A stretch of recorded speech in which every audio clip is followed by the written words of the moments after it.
Doctor কিলানির একটা ঘটনা বলতেছি, তিনি তার বিখ্যাত গ্রন্থের মধ্যে এই ঘটনাটা উল্লেখ করছে। এক সন্তান তার বাবাকে মারতে মারতে মারতে মারতে ঘরের বাইরে নিয়ে গেছে, বাবা কিচ্ছু বলে না। আবার মায়ের শুরু করছে আর হাঁটাইতেছে। কতটুক যাওয়ার পরে বাবা বললে থাম। সন্তান বললে, বাবা এতক্ষণ মারলাম কিছু বললেন না, এখন থামতাম কেন? আমিও তোর দাদাকে মারতে মারতে এই পর্যন্ত আনার পরে থামছি। যেমন কর্ম তেমন ফল, বাঁচার উপায় আছে?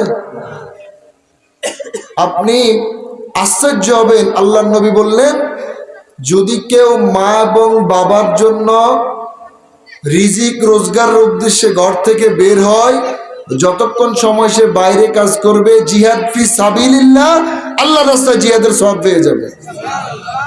আপনারা মাটি কাটার যান না? যে ঘরে মা বাবা আছে, আপনি যতক্ষণ মাটি কাটলেন ততক্ষণ জিহাদের সওয়াব। আল্লাহু আকবার।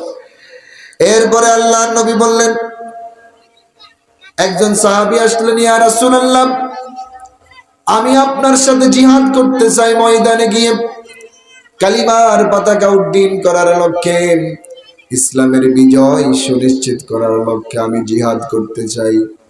আল্লাহর নবী বললেন, তোমার মা বাবা আছে নাকি?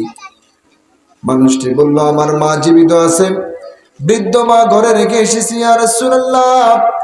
আল্লাহর নবী বললেন, তাহলে তুমি বাড়িতে যাও। আল্লাহু আকবার। বাড়িতে গিয়ে তুমি তোমার মায়ের সেবা করো, তার অধিকার গুলো তাকে দাও। যদি দিতে পারো হাজ্জা, আল্লাহ তোমাকে কবুল হজের সওয়াব দিয়ে দিবে। দ্বিতীয় নাম্বার হলো অমুতামিরুন, উমরা করলে যেই সওয়াব, এই সওয়াব আল্লাহ তোমাকে দিয়া দিবে। এখানেই শেষ নয়। এরপরে আল্লাহর নবী বললেন, তোমার জীবনের আকাঙ্ক্ষা হলো, ইচ্ছা হলো আমার সাথে জিহাদ করবে, আমার পক্ষে জিহাদ করবে দ্বীনের জন্য। যদি তুমি তোমার মায়ের সেবা করতে পারো, অমুজাহিদু, মা এবং বাবার সেবার মধ্য দিয়া মুজাহিদের সওয়াব, জিহাদের সওয়াব আল্লাহ তোমাকে দিয়ে দিবে। মা বাবার সেবা করলে জিহাদের সওয়াব, আর আপনি লাথি দিয়ে ঘর থেকে বের করে দিচ্ছে। দেই কি দেই না আমরা? কথা বলেন।